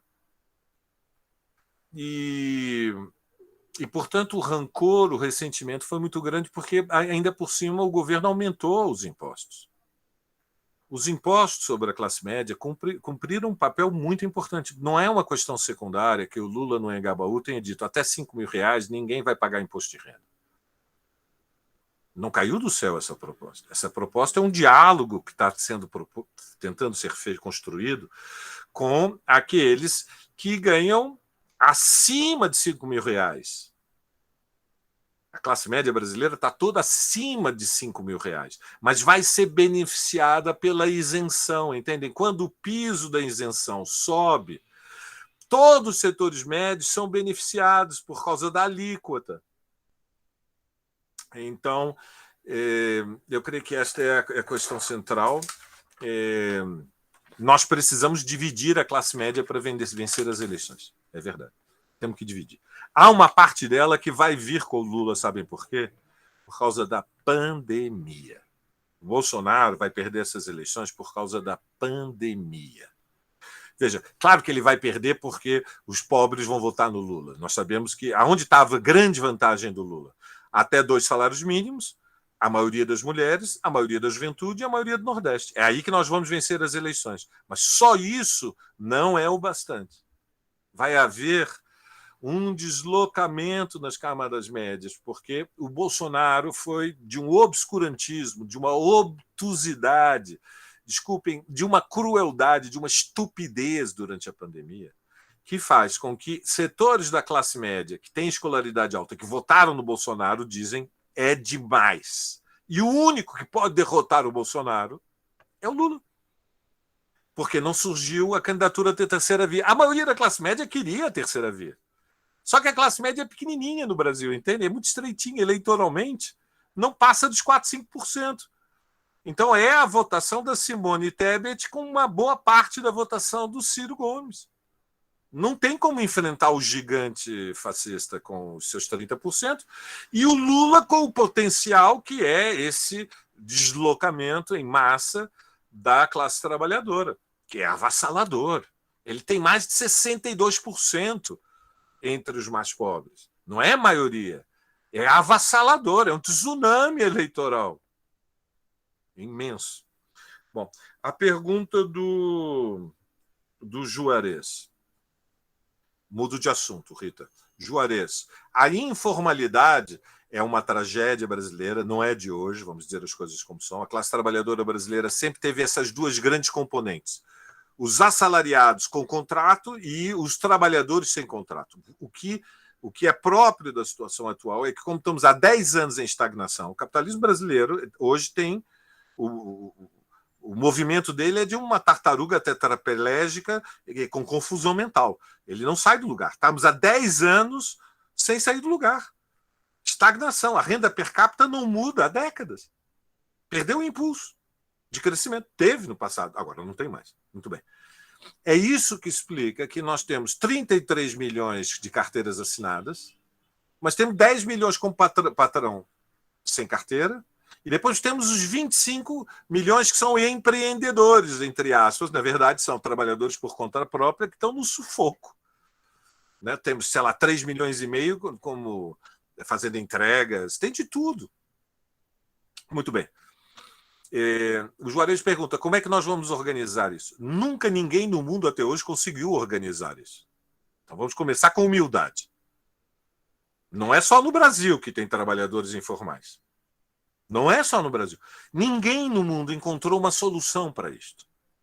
Por quê? Porque é muito difícil organizar pessoas que, na luta pela sobrevivência, não se reconhecem iguais aos que estão ao seu lado. Então, em algumas categorias, como entregadores, é mais fácil.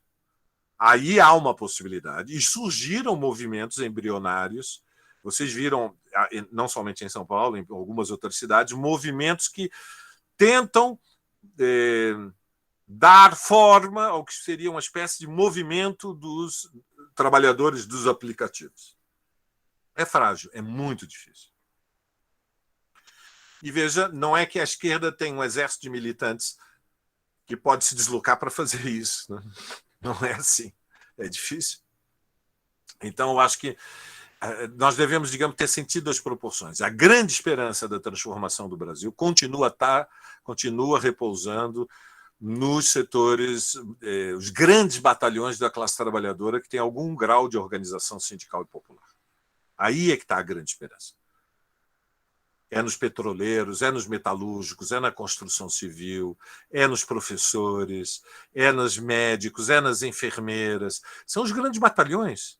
Eles não entraram em cena Há algum tempo, eu sei disso. Mas é neles que repousa a esperança de que é possível mudar o Brasil. E os setores populares, que são esta parte da classe trabalhadora que não tem organização sindical, porque não tem nem contrato, está na completa informalidade, eles são arrastados pelo poder de atração gravitacional, me permitam uma metáfora, poder de gravidade dos grandes batalhões quando eles se movimentam, porque é contagioso. É contagioso quando a classe trabalhadora... Vocês, os mais jovens, nunca viram. Eu e o Eugênio vimos a classe trabalhadora em movimento. A gente sabe o que é. O que é a classe operária quando ela se coloca em movimento. Não tem força social mais poderosa no planeta Terra que a classe trabalhadora, gente. Não tem que inventar a roda. Um dia ela virá. Nós temos que trabalhar para favorecer. E, por último, a questão colocada pelo Aguinaldo. Eu me expressei mal, Aguinaldo, porque você tem toda a razão, é evidente. Derrotar o Bolsonaro nas eleições não vai enterrar o fascismo no Brasil. Gente, nós temos que ser sérios. O Bolsonaro tem 30% de apoio. Não importa o que ele fala. Vocês já perceberam? Ele pode falar qualquer aberração. E ele, na pesquisa seguinte, tem 30%. Ele fala, foi 1, 2, 3, 4, 5 datafolhas, ele já não tem expectativa nenhuma. 30% ele tem. Entendem? Então, a questão que está colocada é: qual é o núcleo duro fascista deste eleitorado? Isso tem enorme importância, porque o fascismo é um perigo mortal. O objetivo do fascismo é a contra-revolução. Nós ainda não vimos a contra-revolução. A gente viu uma situação reacionária. A contra-revolução é outro grau. Uma coisa é febre de 38 graus. Outra coisa é febre de 43 graus. O que nós vivemos é uma situação reacionária. 38 graus. Dói. 43 mata. É diferente. O fascismo é 43 graus de reacionarismo, usando a tabela do termômetro, digamos, como referência. Qual é a parcela fascista, Aguinaldo? Há vários estudos, a burguesia está preocupada, o Datafolha fez uma tabela, né, construiu um modelo de investigação para medir entre os 30% que eleitoralmente apoiam o Bolsonaro, qual é o núcleo duro da corrente fascista. E chegou a um resultado. Eles sugerem que é 12%. Eu estudei a tabela, são muitas variáveis, são 10 variáveis. Ou seja, os delirantes, né, os que estão ideologicamente envenenados, que têm com a mente perturbada pelo discurso fascista, ou seja, aqueles que dizem o Brasil precisa de uma guerra civil, armamento contra o comunismo, gente da pá virada, como se dizia antigamente. Não sei se vocês conhecem essa expressão, é muito antiga. Gente da pá virada, ou seja, gente muito, muito, muito maluca. 12%. Estes 12% não vão desaparecer depois do dia 2 de outubro. Essa gente continua existindo. Estão aí, à nossa volta. E isto não acaba com uma derrota de Bolsonaro, porque, evidentemente, o Bolsonaro vai tentar negociar a sua blindagem. Ele está muito preocupado em não ser preso. Ele não quer ser investigado, nem condenado, nem ele, nem os seus filhos, nem o núcleo duro da sua corrente. Então, isso significa que, primeiro, vai ser uma das tarefas mais difíceis de um governo Lula favorecer as condições para que a direção da corrente neofascista tenha que ser investigada, condenada e presa. Isso vem antes, gente, da reforma agrária. Isso vem antes da reforma urbana. Isso vem antes do aumento do salário mínimo. Bolsonaro tem que ir preso. Senão, nós não temos tranquilidade. Isto não é uma coisa simples de ser feita. Nós não temos ainda condições sequer de pensarem que isto que nós vamos conseguir isso, mas essa vai ser uma tarefa incontornável. Porque, veja, se ele não é preso, ele é o principal líder da oposição. E o que ele vai fazer? Se não fizermos uma mobilização pela sua prisão, ele vai colocar a extrema-direita num posicionamento de desobediência civil. Ele vai dizer: não acata o resultado, pesquisa eleitoral é comprada e as urnas são fraudadas. eu não perdi a eleição. É isso que ele vai passar o tempo todo falando e tentando mobilizar a sua base social para encurralar o governo Lula e impedir que alguma mudança comece a ser feita. Então, Aguinaldo, você tem toda a razão. Vai ser difícil eu derrotar o Facínora no 2 de outubro. E depois? Depois vai ser ainda mais difícil, Aguinaldo. Porque mesmo que a gente derrote ele, o que é muito importante, porque desmoraliza um pouquinho o lado de lá, depois tem a mobilização que é o Bolsonaro na cadeia. Vai ter que ser um pouquinho maior do que o Fora Bolsonaro do ano passado, gente. Vocês foram em algum dos atos do Fora Bolsonaro na Paulista? Vocês viram. Eram atos da militância. Não vai ter Bolsonaro preso com ato de 25 mil pessoas nas ruas, gente. Não tem relação de forças. Agora, se você puser 1 milhão na Paulista, aí começa a ter condições para que o sistema judicial se coloque em movimento. Tudo é luta política social. As instituições, elas não fazem justiça sozinhas. É tudo força. Não adianta ter razão, pessoal. Na vida, para mudar o mundo, é preciso ter força. Não basta ter razão. Claro que nós temos razão. Claro que ele é um criminoso. Claro que houve crime de responsabilidade. Ele falou com todas as letras, lembram-se? Eu quero a imunidade de rebanho. O melhor é que o povo pegue logo a Covid-19 rapidamente, porque aí com a imunidade de rebanho a gente supera a pandemia e todo mundo pode sair de casa. Isto é crime de responsabilidade. Ele falou com todas as letras. Ele falou contra as vacinas. Crime de responsabilidade, porque é um anormal, porque é uma mente fascista que não tem respeito pela vida. É verdade, não é poesia quando a gente diz. A gente não está fazendo demagogia poética quando diz que é uma corrente que quer insuflar o ódio. É isso mesmo o fascismo. E nós representamos o direito à vida. Para começar. Queremos mais, queremos justiça, mas para começar, queremos a vida. E oxalá vamos vencer as eleições. Câmbio, Eugênio.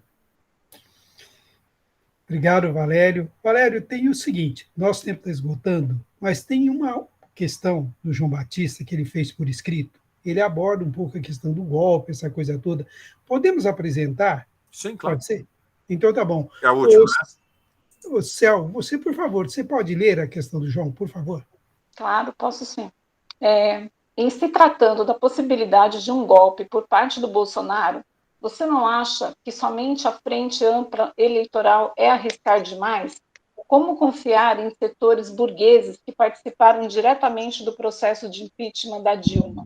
Ou mesmo achar que setores da burguesia, que outrora apoiaram o golpe militar de 1964, se colocarão em luta contra um possível golpe? O que você acha do silêncio do movimento sindical, principalmente da CUT, no que diz respeito à discussão e organização da classe trabalhadora para enfrentar um possível golpe? Gostaria que explanasse um pouco sobre isso.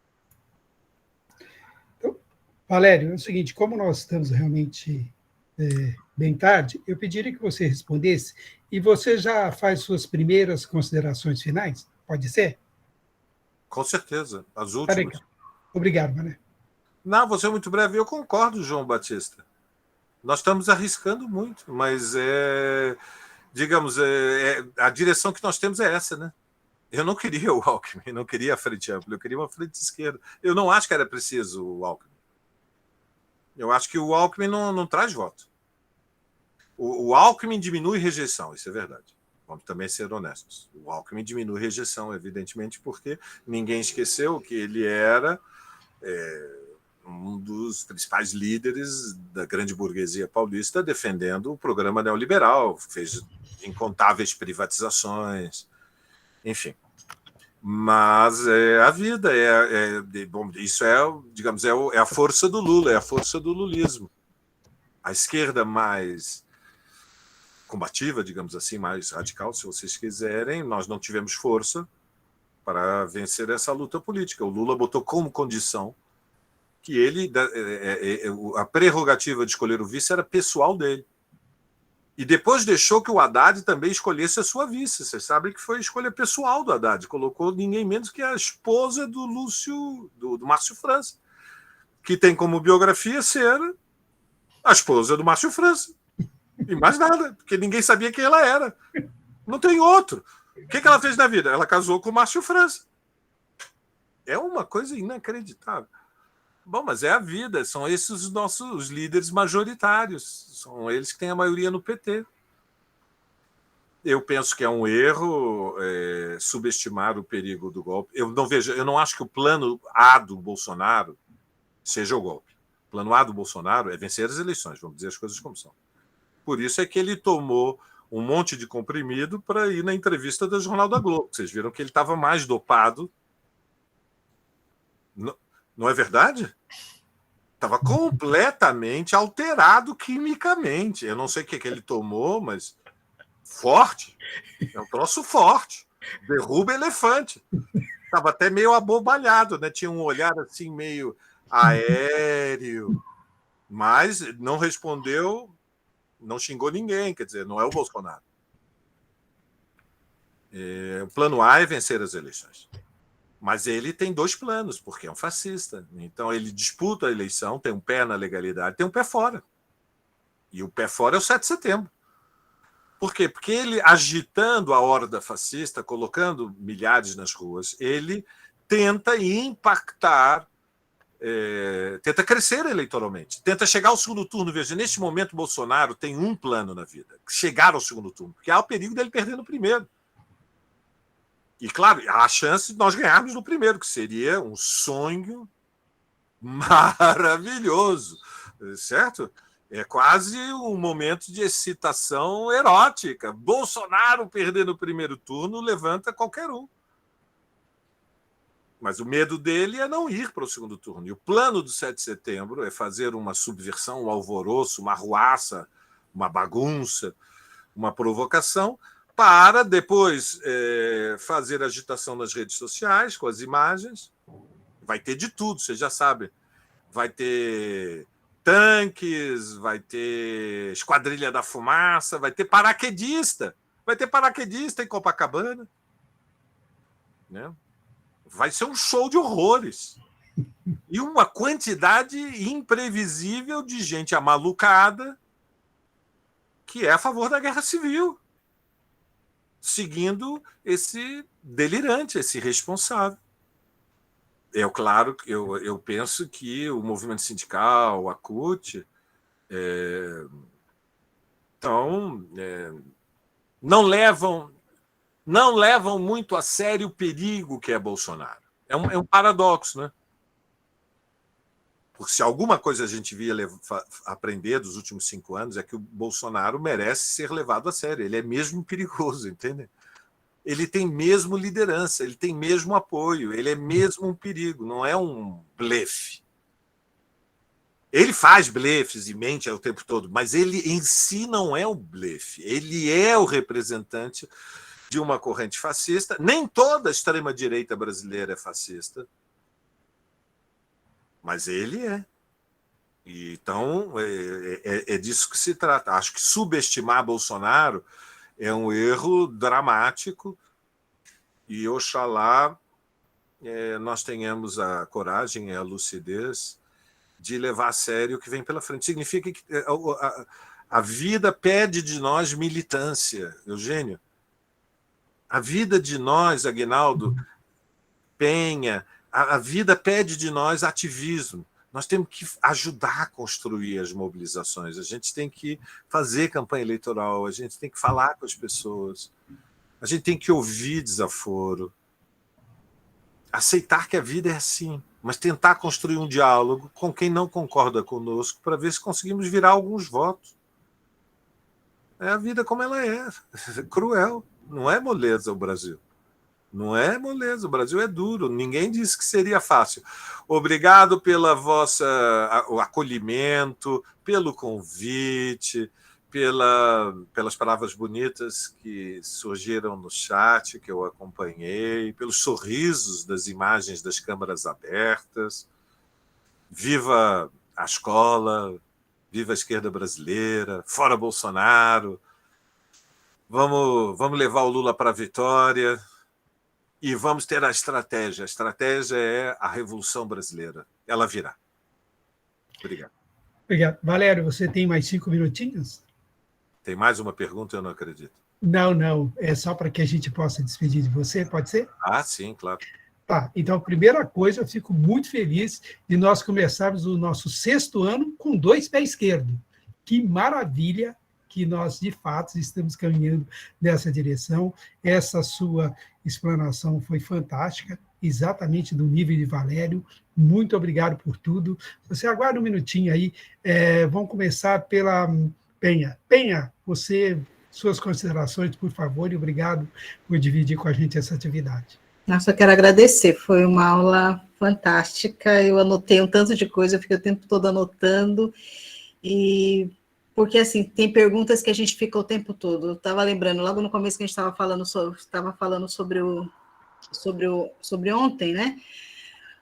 Hoje no meu trabalho a gente teve uma briga de manhã, café da manhã foi um pouco isso, discussão, as pessoas dizendo que viram, e depois a outra pessoal mais reacionário. Então, o que você falava agora, né? É muito interessante que a gente já está discutindo, a gente já está chegando é isso, tem que confrontar, tem que falar o que pensa, não ficar com medo, né? E a gente não perde a amizade, continua no trabalho, mas eu achei que realmente a aula me esclareceu muitas coisas, principalmente essa história de o porquê dessa classe média ter virado pelo lado do Bolsonaro, né?